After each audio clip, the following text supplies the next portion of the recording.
Kitalo nnyo entisa egudde ku new second deportation e Saudi Arabia. Omuethiopia Omusezi wakutte Omunnayuganda n'amulya n'amulumaluma yenna n'afa. Kitalo nnyo, kitalo ddala, byonna ebisingawo mbikuleetedde mu maaso awo. Ebya Britain Call nabyo nzize nabyo maaso awo ogenda kubanga obirabirako nga kw'otadde ne Fifi the Queen. Nenga wasuzo tayasibota gwenna omulungi ampuliriza. Channel Media Quality, subscribe for more updates, like, share and comment. Tuwelabile okunyiga notification bell obyenga notified brenteka video empya. Yongala kujukisa ntukuzulira omwagalo gwe nawe nabuzabuzibwa omwagalo wakubuzabuza tokyamutegeera. Olowooza oli omukumbe muli bangi munnange, twesige namba yaffe kweli ku screen yo tukuzulire omwagalo otegeere ekituufu ove mu bubuze olekerawo okulimbibwa. Tulina Ramadan discount ku buli kimu ng'okuli airport pickup, tulina Ramadan discount, omwendo guli wansi ddala, bei rahisi.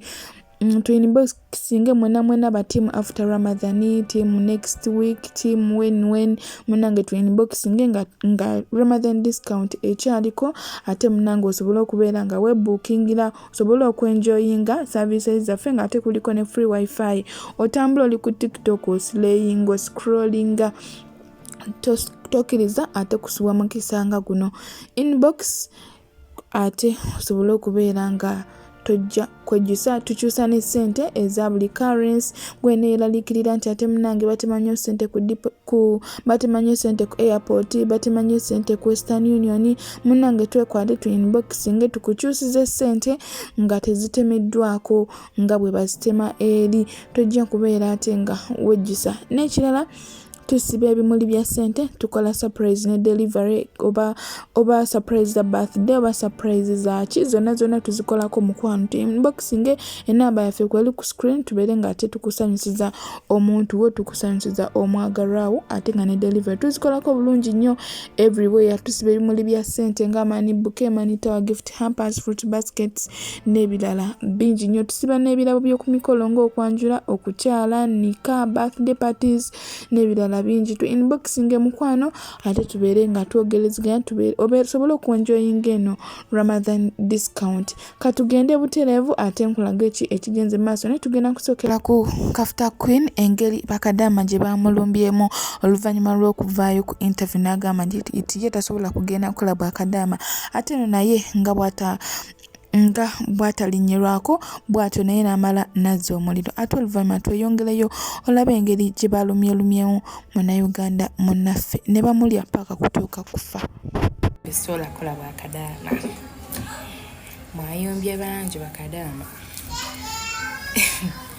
naye nze kinsisa kiri ekintu kimu, mmwe mwennyini nnyini muvaayo ne mukolanga vidiyo nga mubonaabona mbu tubonaabona era biki era Mwarabu akoze bw'ati, Mwarabu akoze bw'ati. Ate essaawa emu omuntu avuddeyo agamba tasobola kukola bwa Kadaama kubanga mmwe abatulaga ekiri eyo ate muyomba. N'ekyokubiri wenagambidde mbu ebitabo byange biba binyonyono like something like binyonyodde like biyonoonekedde bwereere. Let me ask you something. Mulimu kyamanyi, mulimu abasoma obusawo, mulimu abasoma obusomesa, mulimu naye nga bali mu nsi z'Abawarabu bakola. Maama taata, ebitabo byo tebyonoonekedde bwereere kubanga wasoma busawo, si kyo? Ebitabo tebyonoonekedde bwereere. Onziremu. Ekyokusatu, mwabalayikaani nnyo. Would you wish your child to come? Kale omulimu gwokola mulungi nnyo era obuliro oyagala kufuna na passport n'omwana wo ajja akole naawe. Ndowooza kino ekintu tukirowoozeeko nga tetunnaba kwogera, tusooke tulowooze ki kye tugenda okwogererako. Nammwe amazima mugamanyi, amazima mugamanyi naye nga kyekyo kiriwo era munaye mugambo gubere mutonotono kubanga nammwe amazima mugamanyi.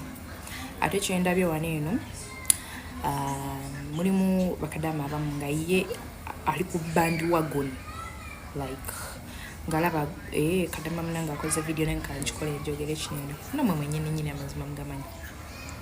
Aine ekirala tewali gwe bakakagendayo, buli omu ogenda oyagala, si kyo? zisiraba nkomuntu gwe bakuba mpi ku nnyonyi linnya ogende mu Waarabu siina gwe nabeekoze nabe buli omu agenzeyo ayagala so kati nze saagala ate era nje kidamu saagala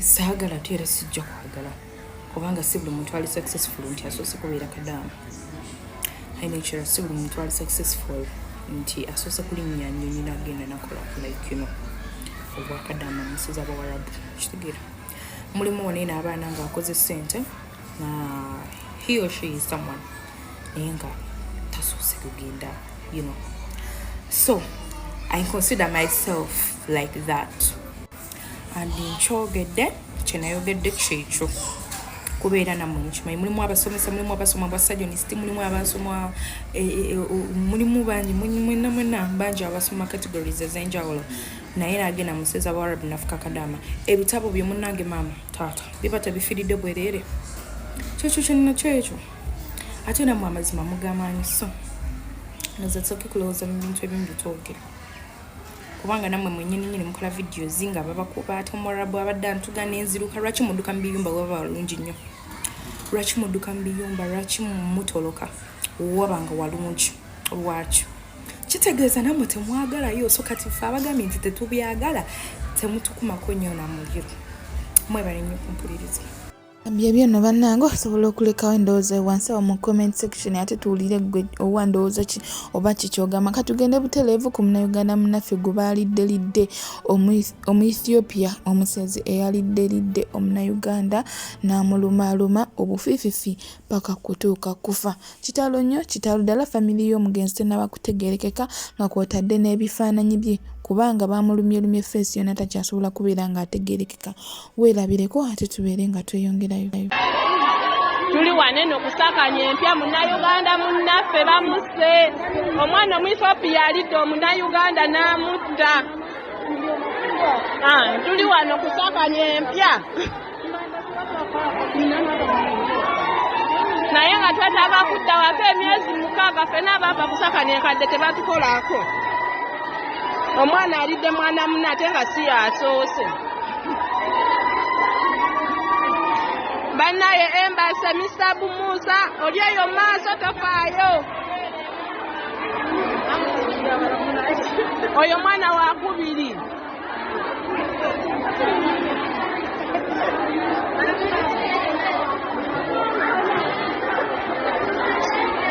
twongere okusabira bannaffe nga tukyongerayo mu maaso twongere okusabira bannaffe Katonda bateekeko obukuumi ate nga n'ekirala Katonda abasaasire bateebwe baddeyo ewaka ngenda kubeera nga nkulaga ebisingako kaawo ate details ezisinga ngenda kubeera nga nzikulagako ate obeere nga weerabirako naye nga kyannaku nnyo kyannaku ddala tusaba omwoyo gw'omugenzi Omukama agulamuze kisa ne famire ye yonna weeri Omukama agigumye kyannaku nnyo kyannaku ddala Omusezi alidde munnayuganda ku deportation paka munnayuganda bwafudde kikangabwa kyamaanyi waliwo mu Ethiopia ku deportation asoobye nayingira lumu munnayuganda gy'abadde Omu-Ethiopia kyakoze nga ekitambo kimulinnye lumu agisibye n'avumbagatira munnayuganda n'amukwata n'amulumaaluma mimwa n'agikutulako olulimi n'alukutula paka bw'atuuse ku mumiro n'aguluma Bannayuganda n'abantu ababadde ebweru bagenza okuyingira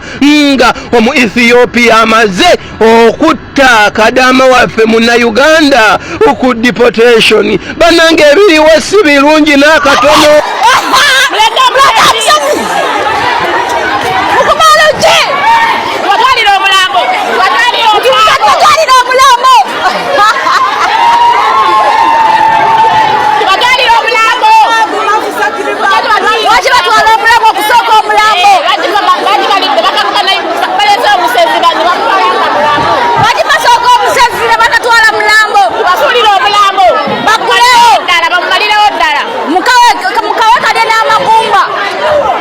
akasezaako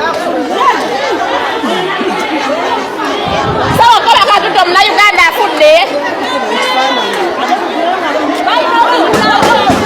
oyo omwana gwe baliiridde wano waliwo omugonzi omuki Alidde abadde muki wabadde wamu mu Ethiopia naye nga mbu balimu eddalu kati babadde babali nga balinayo mmwe babeera kyakoze ng'akwata mwana munne naye omuwala gwe balidde mu Uganda ng'amufuka paka mu bathroom gikabeerayo waggulu bokka teri amanyi ng'amufuka paka mu bathroom ng'amutuulako ng'atandika okumulya amulyamu amaaso emimiro emimwa kati omwana afudde naye omwana nga Munnayuganda. I don't know if you can post oba abantu basobola omulaba hazina bano abantu b'e Saudi bw'anaabulako abamunoonya bagenda musuula mu ddongo kitegeera. So I don't know if you can post her.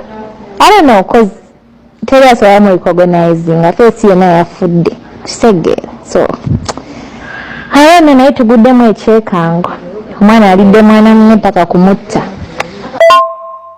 wabayita ogundi wa Masaka deportation Saudi naye empya deportation empya nga seeri enkadde webibadde kati mulambo bamututte neyalidde munne poliisi yamututte ninga omwana abadde mu Uganda abadde mbu yakava ku poliisi mbu abadde n'emisango so abadde yakadda ku deportation nga baagalamu deportinga akomyewo waka naye ng'alimu eddalu so abadde abeera ne banne eri abalalu gye bamuliyiridde nno.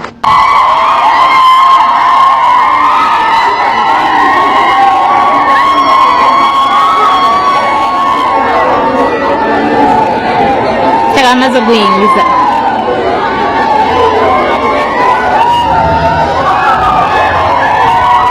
mumutwale mumulye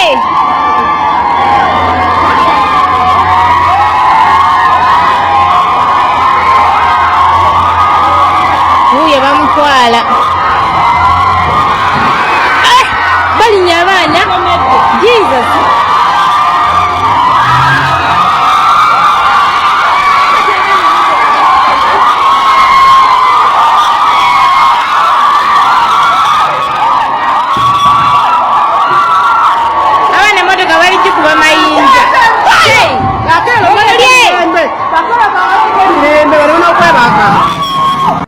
byebyo nno bannange buli omu waali asabire ku munne gw'oludde okuwuliza mukubireko muwulize olabe oba ali atya buli ali ku deportation tumuteeke mu ssaala tumusabire kuba bannange si kyangu okufuluma ensi etali yiyo si kyangu yadde n'akatono.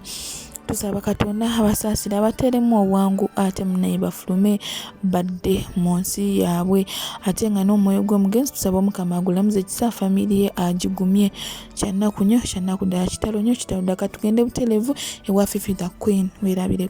Omukyala Nsubuga okusinziira ku embeera gy'ayogeddeko agamba nti osobola okukitwala ng'ekyomuzannyo oba ekyokusaaga ng'embeera eyo togiyitangamu naye bw'oligiyitamu abantu bangi bwe bayita mu mbeera enzibu asobola n'okwegaana Katonda.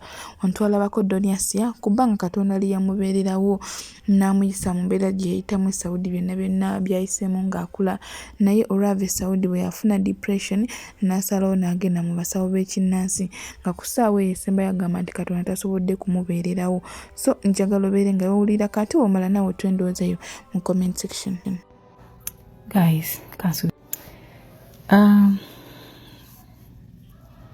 Mbadao anyway, Fifi the Queen mchala Nsubuga here omuwati omuntu omu yansindikidde message nawandika she's not according to her message she's not an orphan.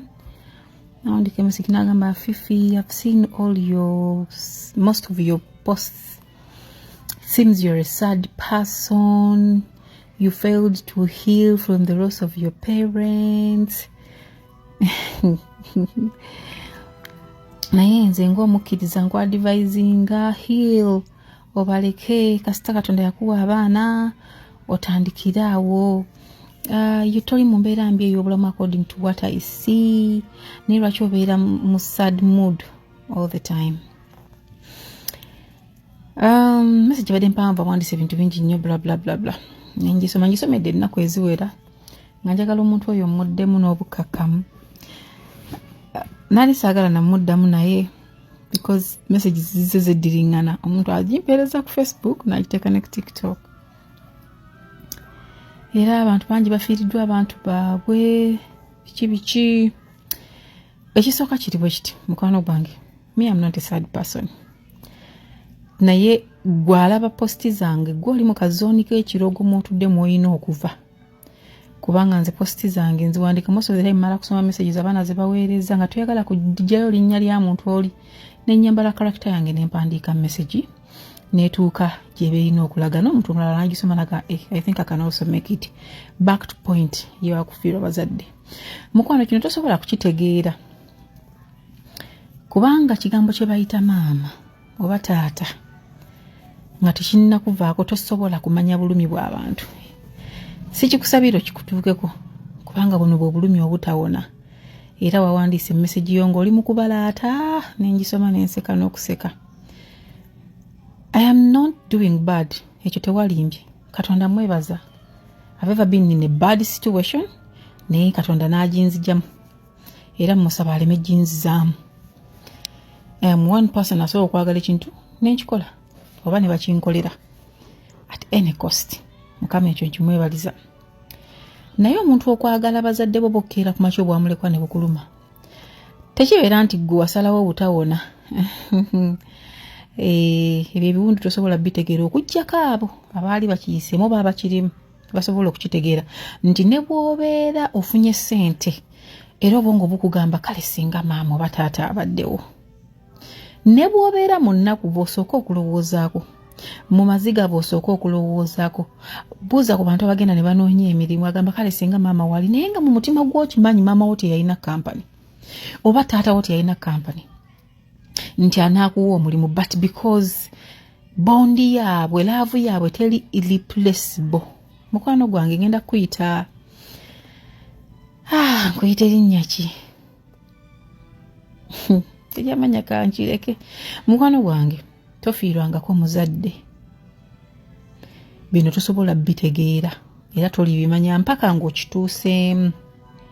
Kati ate ffe aba abafiirwa nga tuli bato ensi nejjange ekukuza byayo n'otuuka ku point esobola ogamba nti maama wange naali badde mu vacation, maama wange naali mutwalidde ku gomesi, maama wange naali mutwalidde kino n'owangula ebintu eby'enjawulo cause alhamdulillah Mukama mpanguza ebintu eby'enjawulo n'ogamba oba kati ebyo gyali asanyuka. You can never forget your parents. Ne bw'ozaala abaana 10 tebagatta gaapu y'abazadde bo. Manyi abantu abamuwala mugenda ne mulowooza nti Katonda asula mu nsonda zammwe. Mwabeeyita abasabye ennyo nga bwe waŋŋambye oli mukyala musabi. Mumanyi Katonda asula mu nsonda zammwe era mmwe musinga omutegeera. Era eddiini mwe mugimanyi era mwe mumanyi okuwona okusonyiwa na buli kintu. Nze ntera nnyo okugamba abantu if you've never been in my shoes weewale nnyo okumbuulira ekyokukola kyewale kubanga nava ku level eyo. Nalina time we nali nsobola okuwuliririza naye kati we natuuka nakona sikyawuliriza. So ine ensonga yo gamba nti no buli kasawa nobeera ng'ojjukira abazadde bali bazadde bange. Bw'ojja ku page yange n'osangako ky'otayagadde kibuuke olinde ky'onaayagala kubanga it's not a must nti olina okukomentinga ku buli kintu ekiri ku page yange. Ate tobalaatiranga mu nsonga z'abantu naddala eziri emotional. Mukwano gwange Katonda mwebaze bazadde bo kyabayina. Naye mu bigambo bye wawandiise wagambye okay nange oli mu kintiisa bwe nkirowoozaako kati gwe kityo kirowoozaako bulowooza.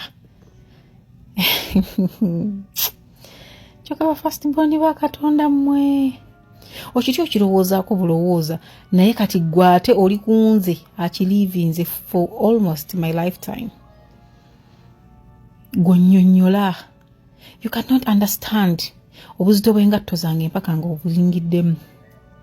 I do not remember my parents mbuno kubanga ndi bubi tebakulimba mukwano siri n'akamu. Sibajjukira oba siba missinga mbukulu okubanga ensenyiga. And if you ever come on my posts nozitwala mbu she's a sad person ayina omutima ogutasonyiwa ojja kutomera baby. Ojja kutomera. Kubanze posts zange mba nzikola nsoma embeera ndaba ebitambula social media nendaba messages abantu zebansindikira nenkola byenjagala. Naye to be specific on my parents munanga abo bomba binsingira ddala Dala, even when I gave birth my first child, nagamba kale singa mama abaddewo n'asitula ku muzzukulu we. Ne bwe nkyala bukyazi mu maka g'abantu n'endaba engeri abantu beeyagala ne bamama baabwe, nga nange ngamba kale singa owange abaddeyo, era nze abantu abamanyi bakimanyi ndwawo okukyala mu maka agalimu abazadde b'abantu, nga saagala kugetinga emotional. Ngezaako okubyewala. Not because I'm a bad person, but emotionally ekyo Katonda ndooza baby bwe bunafu bwange. Kyonnenyeza. Tebaddaagi.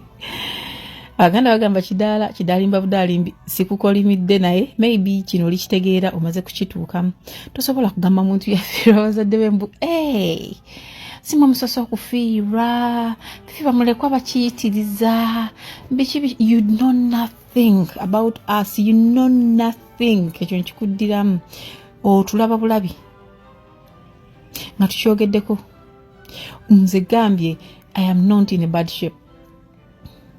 Bera mmotoka zange zebbeeyi. N'ogivuga n'otunula ku mutto guli n'oga kale singa maama abaddewo ne mmutuuzaako awo ne mmuvugamu. N'otunuulira banno nga balina bye bakolera bazadde baabwe n'ogamba kino nkisobola. Kino Fifi nkisobola kikolera taata ne maama ate go. Naye nga tebaliiwo.